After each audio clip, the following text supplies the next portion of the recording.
करूंगा कि तुम सदा खुश रहो।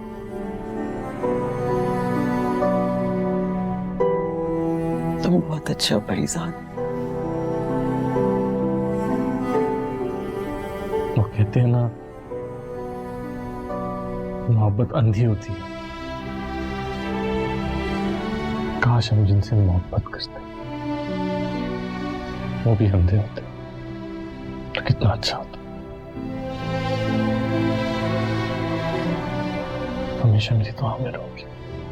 मेरा बस चले तो मैं वाकई सारी दुनिया की आंखें फोड़ दूं जो कभी तुम्हारे अंदर के इंसान को नहीं देख पाए।